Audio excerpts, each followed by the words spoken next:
And, you know, when we got to talking, you know, she's done some pretty amazing things, and we were talking about when she did all the I'm assuming that's the health care? That's part of our open records requests. For the health, when we were fighting Obamacare? That's transportation. Okay, well, she's got one on Obamacare. I couldn't bring Obamacare. But I'm telling you, she does some amazing work. But, you know, we always want to fall on, you know, we want to depend on her to have to do everything for us because she does such a good job. But she'd like to, you know, give us a brief overview on how to request open records acts or open records, because many of us feel intimidated by the process, and Amanda's going to show us how easy peasy it is. So, all right.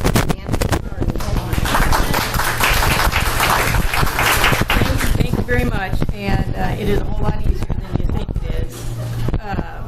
What I've got open here, there's some handouts up here on the kitchen counter. Anybody need some? And when Rhonda and I were kind of, deciding what we were going to talk about tonight, or what I was going to talk about tonight, we were just throwing ideas back and forth. And she talked about the election and upcoming elections, and the effort by the NEA and the unions to get in there and kind of take over the election. And I said, you know, what would be helpful is if people could do, no matter who gets elected, most people realize that there are things going on that are not public knowledge. You're told one thing in the public atmosphere, and then the reality is something else. So you get political speak and good, you know, top-sided stories. And I, for one, and probably like you, don't like to be lied to. So I learned years ago when we were with OKSAIC how to do open records requests, so you can get the documents themselves, read it for yourself, and then just say, this is actually what it says. And what you said is not the same. So it gives you, it's an empowering thing, but it also provides a measure of accountability by the government. Our government is huge. And when I say government, I'm focusing on the state government. And all I did to prepare for this was to pull some links together and suggested places. There are a lot of teacher and teacher-supported candidates who are running for office, and there's always poor, woe is me. The teachers are so innocent in this, and the fingers for the educators always point outward, never inward to the education system itself. So one area that might be useful for folks to look into is the education system requests their records on their contracts, on salaries, on their memorandums of understanding, and read it for yourself, and start to be the informed public that starts to question the hierarchy in education, Tulsa Public Schools, Union Public Schools, the public school system, and the State Board of Education, and ask those probing questions and say, okay, you have this many billions of dollars, and yet it still doesn't make it to the classroom. So how could that be? So if you start asking those kind of questions, I think it's time for the public to start pushing back and push aside the sob story about poor, pitiful teachers and start asking, it's like, okay, why don't you examine your own institution for the corruption and the overspending? So in order to do that, you have to know how to do open records requests. And hi there, John Wright and Debbie. Hi. All right, so first off, let me clarify some terms. FOIA, Freedom of Information, is to request stuff from the federal government. You don't do a FOIA request in Oklahoma. We do open records requests. So you're not, even though this says FOI, it's Freedom of Information, but it's actually an open records request in Oklahoma. If you wanted to do a FOIA request at the federal level, let me see which one of these is federal. I got all these tabs open here. FOIA.gov, F-O-I-A, Freedom of Information Act.gov is the federal. If you're interested in securing documents from a particular agency at the federal level. So you go onto the FOIA.gov website, and here's the link. You'll probably be redirected because, like a lot of things in DC, there's a new website. So here's that, and you request it. There are instructions on here, on this website, on how to request those records. and from what agency you want to request. Now, if you want to take a trip into the land of amazement, is do an open request for records from the federal government and just do one agency, and then they'll tell you there's 40 others underneath it. So which one do you want? Now, I did one through Jim Bridenstine's office. I wanted to see if there was a file on me, and I went through, which there was, but I went through the Department of Justice. Well, they have 40 agencies under there. So your congressman, whichever one gets elected here, should have an open door, and their staff will be here somewhere in Tulsa, and you can go to their office and say, I have a FOIA request, and they will grease the wheels so the request gets answered faster. You can also direct it through a state agency, through a federal agency yourself, and you'll be assigned a point person that you'll communicate with. Expect to wait. Okay? The government is so huge, but save all the email correspondence, create a separate file on your computer called your FOIA for this subject. I did a FOIA request from the federal government on Obamacare, the Patient Protection and Affordable Care Act. And I wanted the communication between the federal government, the Center for Medicaid and Medicare, and the state's Department of Health. So I wanted that record in there. So you have to ask for it. And I got a lady, and I still remember her name, was Charlotte Smith. She helped me for 2 years. 2 years. So expect that to be a project. There's your federal government. It's FOIA.gov. If you want to access records there, the instructions are on that website. Okay.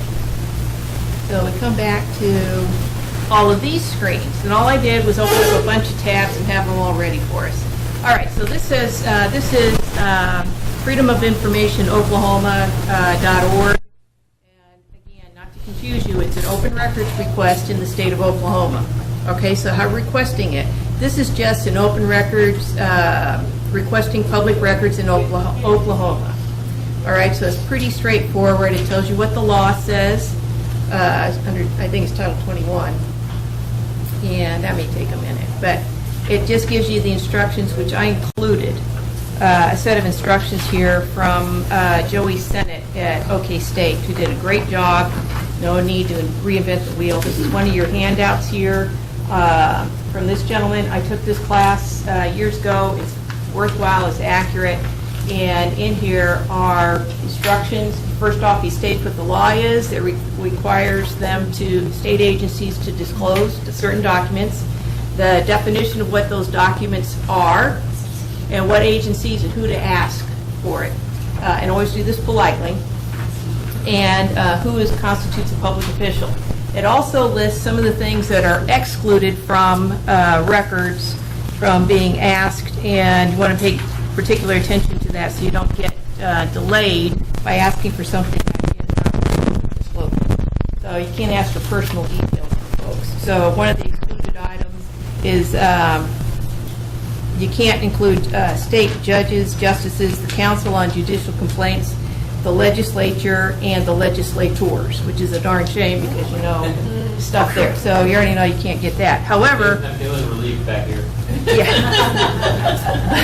But you can't John's request. smiling too. You can request communication files from another state agency, and that'll have the email to that public officials. All right, so we're going to X out of this one. All right, so this is just a general overview. Out of this, how I got this, requesting open records. Okay, that's this one that's got 4 pages. All right, and on the back page is a sample letter. Real detailed. You don't have to be that detailed. All right. Another one is the National Freedom of Information Coalition, and this one provided the sample open records letter for Oklahoma. And this one quotes the Oklahoma Open Records Act, which is Title, looks like it's 51. Okay, so it's Title 51 for the law. And then in the middle, the second paragraph contains the section where that's what you're asking for. You're also going to you're going to get charged for these. So the first thing you're going to ask for is, once you decide what agency you're going to inquire of, what do you want, then you're going to begin to craft your letter, your request, And then you're going to ask to view the documents prior, or review them first, prior to committing to purchasing or paying for the copies. You're going to be paying for copies, and it's something like 25 cents a page, and $1 on the first one, 25 cents after that. So, some of our records, you could see, this is volume 5 of, I have a whole book of open records requests. This is volume 5. This is 2007. We did it all the way up to 2009. And then I did it in 2010 for the Unaffordable Care Act. But some of these were from the Department of Public Safety, and this is Department of Commerce. So it depends on what agency you're pursuing, but I would suggest once you get your documents, secure them someplace so you can refer to them, because you're going to have to read them once you get them. So, but you don't, some of the stuff like that right there could have been $300 in copies, which one of our board members actually paid. So you want to review what the documents are. You can take your own flatbed scanner or your own iPhone and take pictures of the documents or scan the documents in their office instead of having to pay for them, which is what I've done as well. All right, so, but you can put a dollar limit on it right here. You can see in that line, not to exceed $10 and not to exceed $40. Now, Tulsa 9.12 is an organization. Are you a 501c4? Yes, ma'am. 501c4. You may state in that letter that this is a matter of public interest, and you're going to use it for educational purposes, and they may waive the fees. So some of our requests were also waived. Okay, say it was a 501c4. Okay, and for a while there, I was pretend Tulsa Beacon, and I got it as newspaper reporter. I did report on meetings. But, all right, so if you can identify yourself as a member of the media. Media doesn't have to pay for open records requests. So you put a cap on what you're willing to pay, and you reserve the right to review the documents before you commit, because you may not want everything, all right? So that's a sample letter is included right there. Our letters were based on that format right there and became simplified. What are some of the things that you might want to request? You can't just have a random request. The request has to have a beginning date and an ending date, and generally specific enough where they can actually go find it. So, if you were doing an open records request, just somebody off the top of your head, what's the kind of information you would like to know, maybe from a state agency? How much they spend on a particular item? Like what? Well, let's say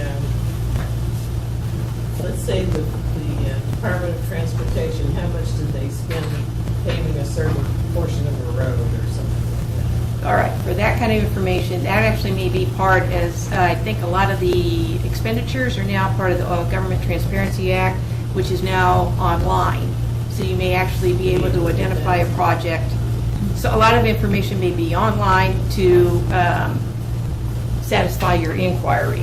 So they may have that on a spreadsheet online, part of last few years they've been working on You that. said that you could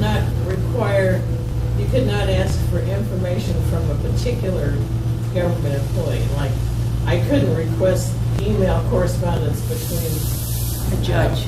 Scott Pruitt and the EPA over Tar Creek. The Attorney General's office was not part of the excluded list. Oh. I read the excluded list. It's in your handout here of what's excluded. It's on the first page, and it's about at the near the bottom. Public official Does not. doesn't include state judges, justices, counsel on judicial complaints, the legislature, and legislature. Attorney General, you could ask. Now, one thing that we asked, which was very revealing, and I learned this from another group in another state, was to ask for the communication files between a person and another person, or between this, you have to do it between people then, so you know who you're asking for. So I was asking for agency heads and a particular person that I knew. So state employees or people who work for the government have to keep their communication files. Now they have their own personal communication, that's not part of the record. But A communication file on state business or official business or public school business would be a communication file, and you could request that.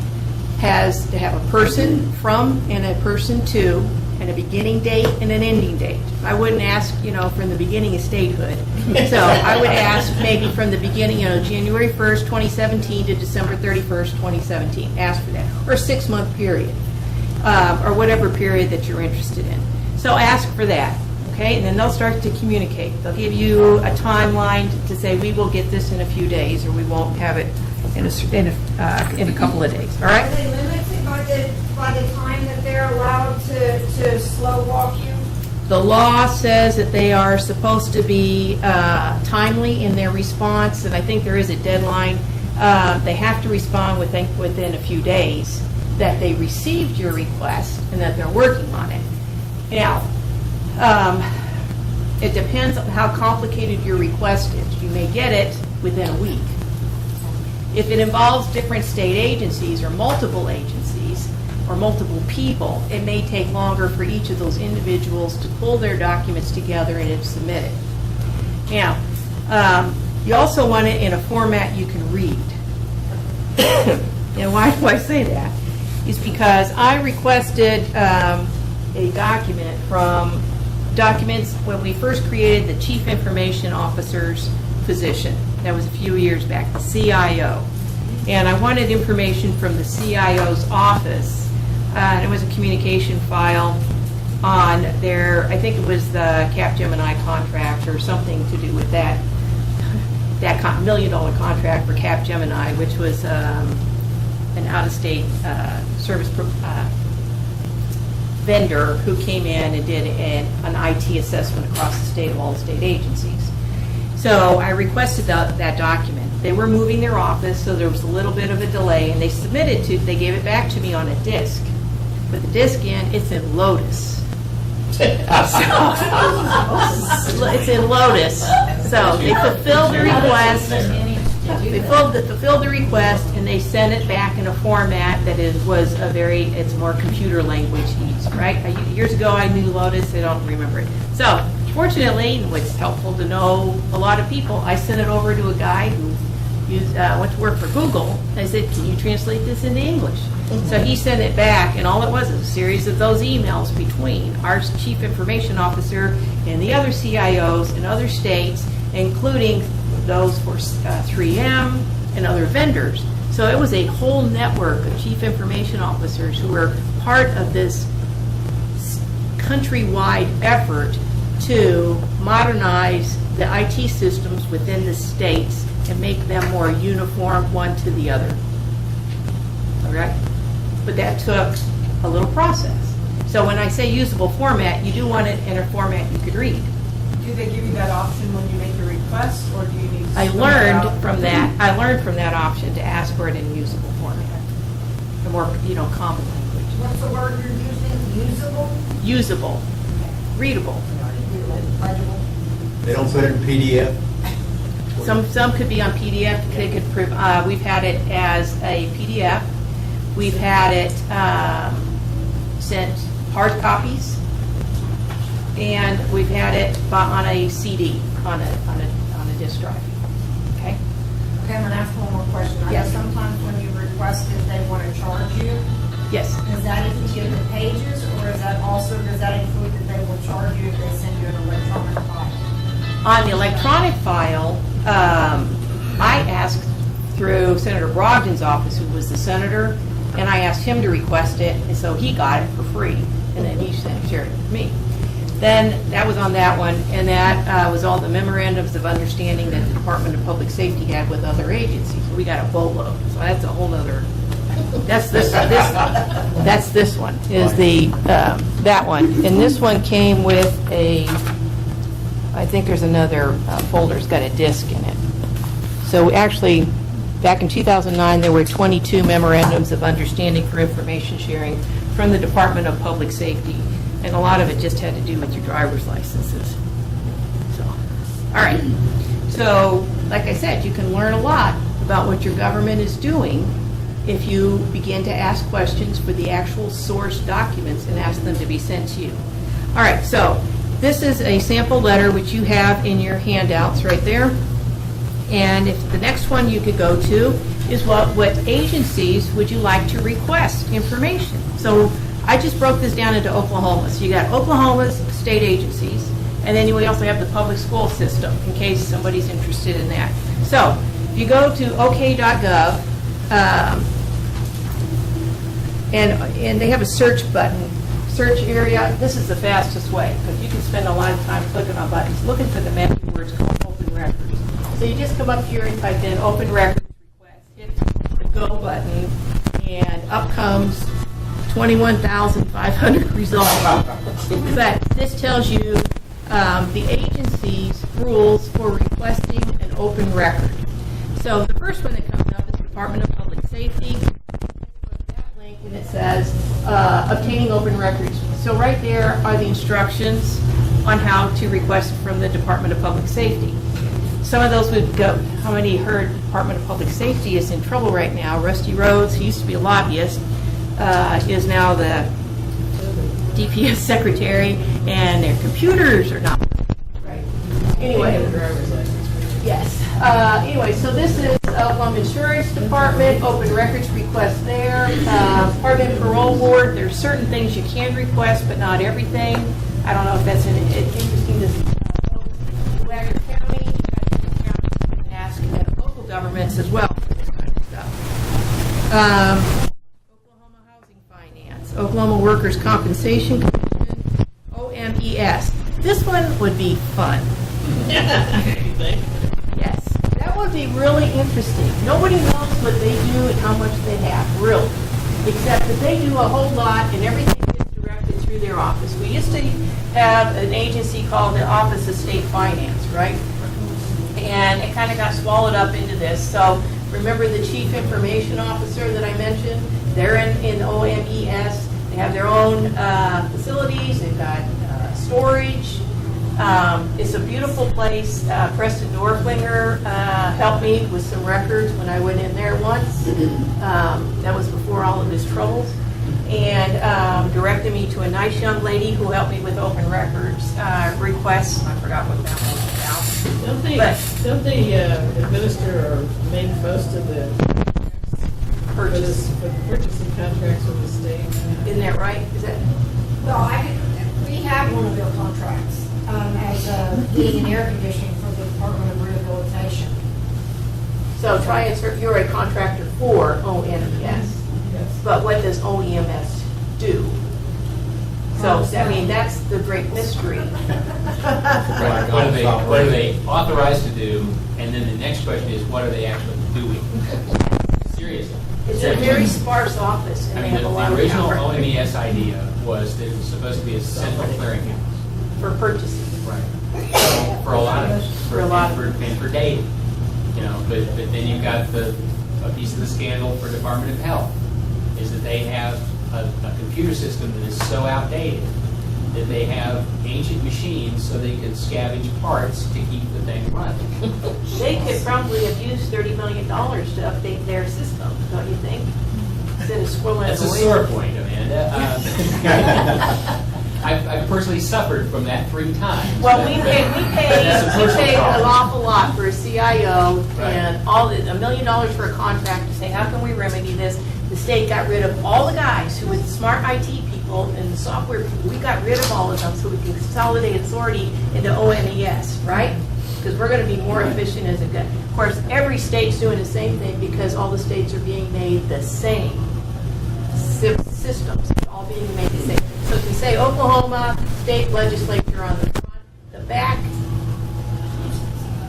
computer system, if you want to call it that, is the same state to state to state because they were all made as part of the efficiency movement is that if you've got a process that can be replicated over and over again, why have separate processes? Let's have one vendor or multiple little groups of vendors and we'll provide all the services. So that's why we don't have a real economy. That department is known as OMES, and I think that's it. I think this one would, to me, would just be a very interesting thing.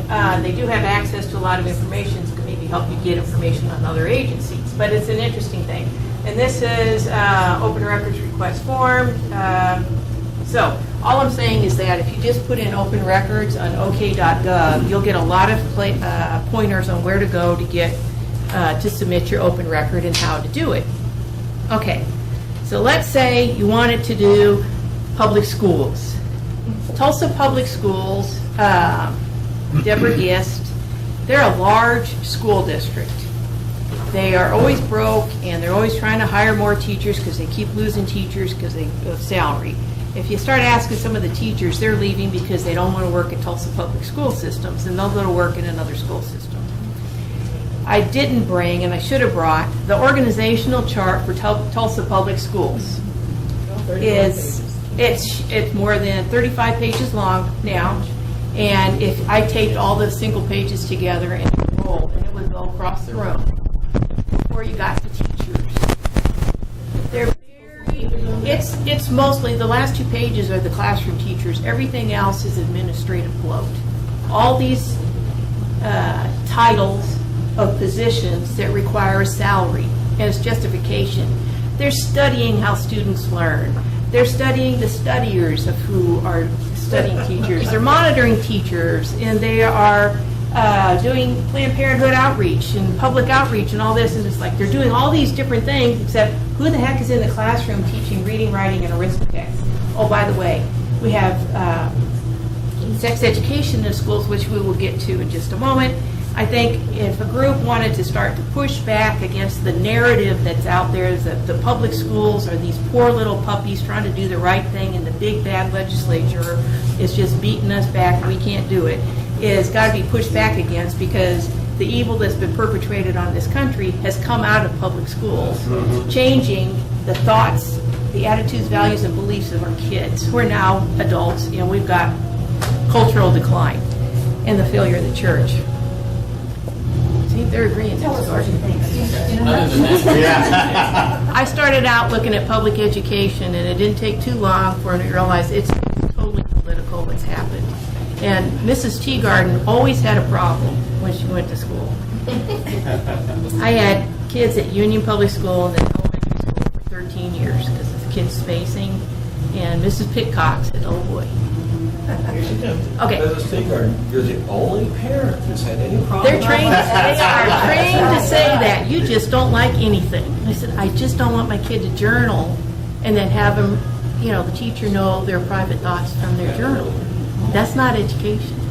Anyway, all right, so now we're on Tulsa Public Schools. They have a beautiful website, and they vary of the link to the open records requests. 50 puts it out there, you can see it. I'm looking at all these school districts to prepare for this. So thank you, Rhonda. Another reason to not like TPS.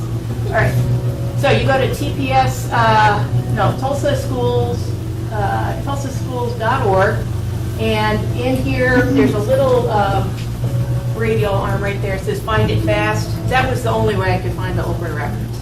And once I got it, it's through their digital news bureau, but there's no direct link that you can find anywhere on there except through find it fast. And then here's your open records requests. And that is the form that you would use to submit it. So it's actually pretty user friendly. You could submit your request online. I would suggest that you also print it out so you have a hard copy of yourself, and then follow up with an in-person visit.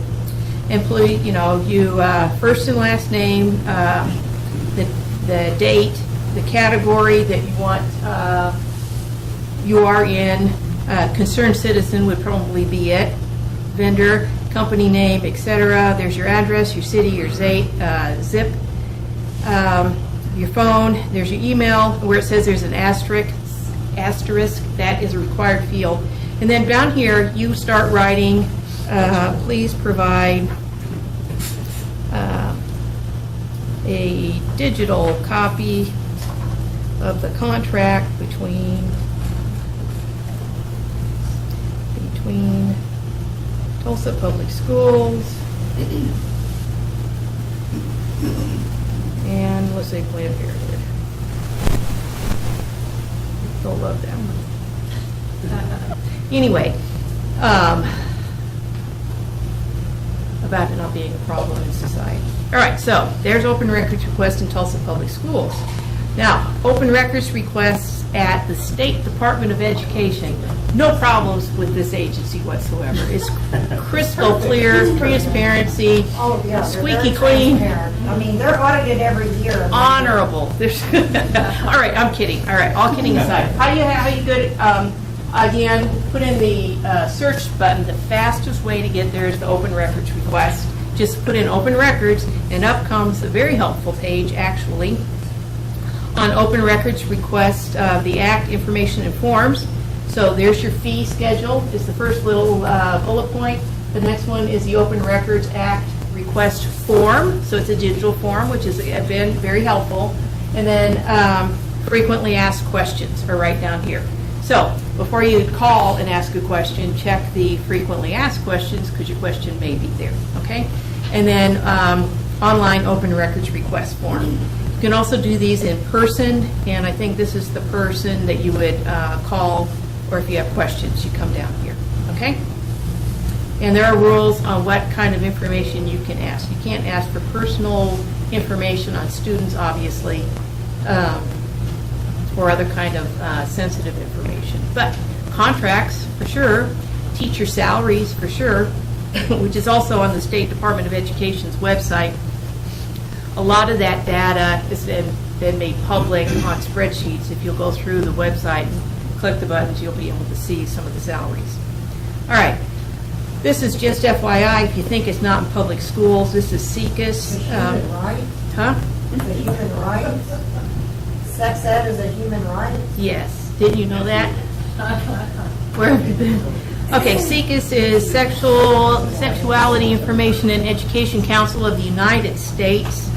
And this will give you the Sex Ed Legislative Mid-Year Report, recaps sex level, sex education legislation through May 31st. So here's the mid-year report, state profiles, analyzing sexual health promotion programs, and abstinence-only programs, they just get mentioned, and finding in every state. So you can view Oklahoma's profile there if you're interested, and it gives examples of some of the pieces of legislation that were advanced. Join us in advocating for sex education that covers these categories of things, and there's a little kid that shouldn't even be having this discussion. And then down here is latest from the blog, why I'm still proud to celebrate pride, take pride in sex, take pride in sex. Education. Let me tell you something that I found out yesterday, and I think you Meeting. already Sex. talk about that, about What? how they're going to make them wear the rainbow A shawl scarf at when they TCC. graduate, because they're going to show solidarity for LGBT. Gee This is Tulsa Community College. Oh, my God. And there's not a choice. They're going to have to do this. Our pastor sent out an email, I think you probably got it. That's right. Yeah. Yeah, I found out about it. You need to write to the TCC, what's her name, Lee something? Yeah, it's Lee something. Benson? Dr. Lee Goodson. Dr. Lee Goodson, Leigh, Lee Goodson. All right, so it's not myth, it's not pretend, it's not in your mind, whatever. This is actually what's in public schools. And why we have this disconnect between traditional-minded folks and the youth, because they're being misdirected and lied to. And I think it's criminal. But there it is. I have a question. If I were going to write public schools, and I wanted to know communication with certain people,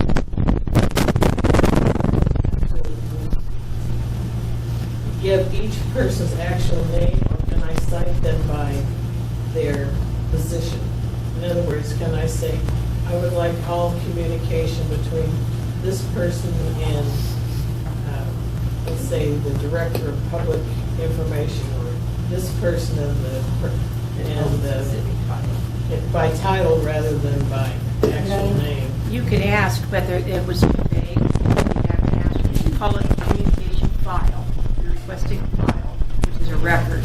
Right. And I think you could call and get the name because they have to tell you. So you could, if you don't know the name, you can call and get the name. Probably get it up. Okay, and another thing is, I want to ask for communication between multiple people. Yes. Do I need to file a request for each person I'm citing? What you could do is number in one letter, request number one, because it's the same state agency, communication file between John Doe and Mary. Okay, between these dates. Communication file between. John Doe and Mr. and John. Yes, and put 3 on there, or 2. Yeah. And then they will send back, we can get you number 1 pretty quick. Number 2, we have to wait because somebody's on vacation, or something, you could do that. But it's specific files that you're asking for specific documents. Do you think I'd be more likely to be replied to if I put just one request in each FOIA request, or, Open records request. I mean, each open records request? You can try it, you can ask, can I put multiple requests in one? They're going to number or assign this request. So when we were getting the information on NASCO, we didn't know who else to ask about until we got the first set of open Sure. records facts, and then we started to read the files, Yeah, and it's then like, you oh, understand.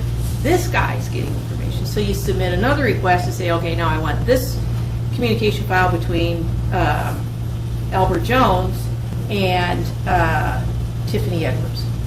Okay, so one request can lead to the next request because you don't know what you don't know. Does that make Yeah, oh, clear? absolutely. Okay. It's like a Okay, so coming back to requesting public records. That was it. Yes? Is that actually a pretty good strategy, is to start as narrowly focused as you can? You'll So get you more- something back with, rather than say, I want everything from 50 people for an entire year, you say, I think probably the place to start is this person to this person for these 3 months. Yes. And then you're going to get something back a lot faster and perhaps be able to better focus where to go. And you've developed a relationship with the person that you're asking, is that it's not going to be, you're not asking for all 66 books of the Bible. So can we just start with Well, the also, it might. manageable size? If you ask in little cases, it may not raise their hackles. Hackles or not, they have to answer, but it's true. And they'll probably be more willing to help you with a smaller request. I think that's probably a pretty good strategy. And again, you don't know what you don't know until you get the first one back. It's like, okay, I never even thought of that. So what do you think of? If you're looking at it from an economic standpoint, maybe you might request copies of contracts or correspondence files between a a school board official and a vendor. Okay? That would be How about good. Between Deborah Gist and Miss Priestley. Deborah Gist and Miss Priestley. That would be a legitimate open records request. Lots of them. Okay. Yes, Larry? I was wondering about cities. Cities subject to the Oklahoma Public Records Act. Yes. Now, there's different, you can go to if you want to reach city counselor. There's one phone number to reach all the city counselors. My city counselor is Phil Lakin. I would go through Phil Lakin's office and say, I'm requesting these documents, can you help me get them? Their office would have to help or direct me to the right person. Ron Peters' office, county commissioner, same thing. I asked for a record, I went downtown and asked for the record, and they gave it to me. He pursued it, and I got it in a pretty timely manner. Can't even remember what that one was about.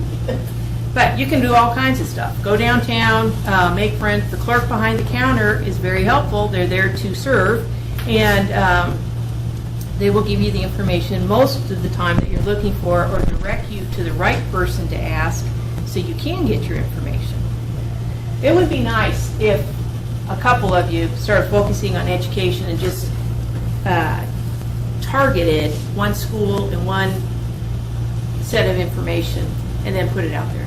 And what kind of gave me the idea was there's a guy that called into KFAQ maybe a week or two ago. His name was Keith, and he was talking about Deborah Gist's contract renewal, and that he was claiming that she was never recertified. She didn't go through her recertification as a superintendent or whatever it is. And so under law, she could not be a superintendent under state law. Well, how did he find that? He started searching certification records, which is on the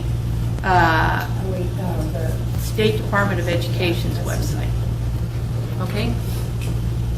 So if you go to State Department of Education, that one's actually pretty helpful. Let's go. Go back in here. Is there a Pull that difference up? between correspondence and communication? That wouldn't pull up. He got the information, but it didn't pull up. Well, I guess that record would pull up. Yeah, no, he got the records. Here's public record. He got it off as a certification part of the Oklahoma State Department of Education. That's where they also found out that the two under superintendents or whatever it was that she had just hired within the last year or two, that their certification isn't current either.